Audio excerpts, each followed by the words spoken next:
পর থেকে মুসলিমদের জন্য আলাদা দেশ গঠন করার জন্য আন্দোলন শুরু হলো। এখানে ওলামায়ে কেরাম নেতৃত্ব দিচ্ছেন। তখনকার স্লোগান ছিল লড়কে লেঙ্গে পাকিস্তান, তোড়া লেঙ্গে হিন্দুস্তান। হিন্দুস্তান ভেঙে ফেলবো, লড়াই করে আমরা পাকিস্তান বানাবো। পাকিস্তান বন্ধ আলেমদের নেতৃত্বে। আলেমদেরকে ডাকলো পতাকা উঠাবার জন্য। আপনারা জানেন পাকিস্তান পূর্ব বাংলাদেশ পাকিস্তানের অংশ হলো। এটা পূর্ব পাকিস্তান, আর পাকিস্তান যেটা এখন পশ্চিম পাকিস্তান। আল মাশরিকি ওয়াল মাগরিব, এটা ছিল মাশরিকি পাকিস্তান পূর্ব পাকিস্তান, ওটা হলো মাগরিবি পশ্চিম পাকিস্তান। ওইখানে স্বাধীনতার পতাকা উড্ডীন করেছিলেন একজন আলেম, আল্লামা শিব্বির আহমদ উসমানী রাহমাতুল্লাহি আলাইহি।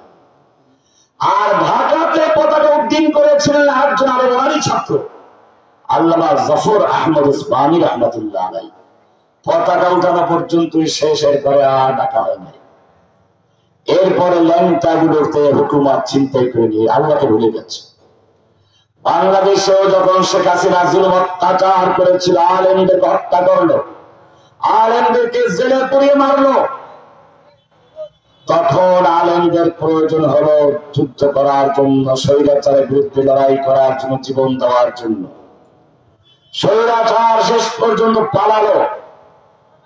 এটা শুধুমাত্র ছাত্রদের আন্দোলনে পালায় নাই, এখানে অবদান আছে আল্লামা সাঈদ রাহমাতুল্লাহি আলাইহি। তাকে জেলে ঢুকানো হয়েছে, দেশের মুসলমানদের অন্তরে আঘাত লেগেছিল। এখানে অবদান আছে জসিমউদ্দিন রহমানী। হাসিনার রোশান আলে বলে তাকেও কারাবন্দী করা হলো, নির্যাতন করা হলো। এখানে অবদান আছে হেফাজতে ইসলামের শাপলা চত্বরে শত শত ভাইদেরকে সেখানে হত্যা করা হলো রাতের অন্ধকারে। এখানে অবদান আছে হাটহাজারী, চট্টগ্রাম, এরকম ব্রাহ্মণবাড়িয়া কত ছাত্রদেরকে হত্যা করা হলো। যখন হাসিনা পালালো তখনও দেখলাম সেই পাকিস্তানের অবস্থা আবার আসলো। আলেমদেরকে ডাকা হলো, চরমনার বিশ্বাসকে দেখা গেল, মামুন রক্ষাকে দেখা গেল, আরো অনেক আলেমদেরকে দেখা গেল। কিন্তু যখন তাদের ক্ষমতা পাকাপোক্ত হয়ে গেল, তারপরে আলেমদেরকে ডাকা হচ্ছে। আমেরিকা যখন গেছিল তখন বিএনপি কে নিয়ে গেল, আমাদের হুজুররা কোথায় ছিল? অবশ্য জামাতে একজন নিয়ে গেছে। সেই মামুনের সব গেলেন কোথায়? চরমনার বিশ্বাস কোথায় গেল? ওনাদেরকে নেওয়ারও প্রয়োজন হয় না, জিজ্ঞেস করারও প্রয়োজন হয় না। যুগে যুগে এটাই হয়েছে।